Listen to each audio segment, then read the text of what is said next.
நம்ம ஸ்ரீகுமரன் தங்க மாளிகை ட்ரிபிள் ஸ்டார் திட்டத்துல நீங்களும் ஆகலாம் super star. Download the SKTM Jewel app today.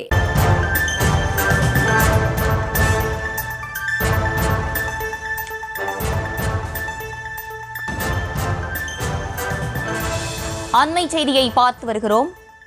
கருத்தரித்தல் மையங்கள் தொடர்பாக தமிழக அரசுக்கு நீதிமன்றம் அறிவுறுத்தல் வழங்கியிருக்கிறது. தொடர்ந்து விரிவான விவரங்களோடு இணைகிறார் செய்தியாளர் நாகேந்திரன். நாகேந்திரன், வணக்கம். விரிவான விவரங்கள்.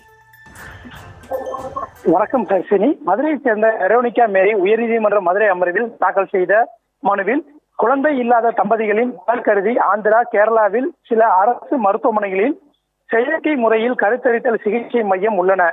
அதுபோல் சென்னை எழும்பூர் அரசு மருத்துவமனையிலும் ஏற்படுத்தப்பட்டுள்ளது.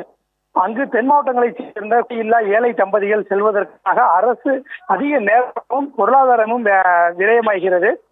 ஆகவே அரசு மருத்துவமனையில் செயற்கை கருத்தரித்தல் சிகிச்சை மையம் ஏற்படுத்த உத்தரவிட வேண்டும் என பொதுநல வழக்கினை தாக்கல் செய்திருந்தார். இந்த வழக்கு நீதிபதிகள் SM சோனியம் மற்றும் மரியா கிளாட் ஆகியோர் அமர்வு முன்பு விசாரணைக்கு வந்தது.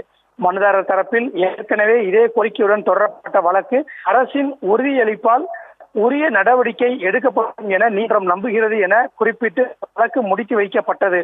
இன்னும் நிதி ஒதுக்கீடு தொடர்பாக எந்தவித முடிவும் எடுக்கப்படவில்லை என தெரிவிக்கப்பட்டது. இதைத் தொடர்ந்து நீதிபதிகள் நீதிமன்றம் மருத்துவ நிபுணர் இல்லை என்றாலும் தேவை அதிகரிக்கும் சூழ்நிலையில் பொது மக்களின் நலன் கருதி கருத்தல் மையங்களை கொண்டு வர அரசு உரிய நடவடிக்கை எடுக்க வேண்டும். ஆகவே மனுதாரரின் மனுவை பரிசீலித்து செயற்கை கருத்தரித்தல் சிகிச்சை மையத்தை அமைக்கும் நடவடிக்கையை விரைவுபடுத்த வேண்டும் என அறிவுறுத்தி இவ்வழக்கினை முடித்து வைத்து விட்டுள்ளனர். ஹர்ஷினி, விவரங்களை வழங்கியமைக்கு நன்றி நாகேந்திரன்.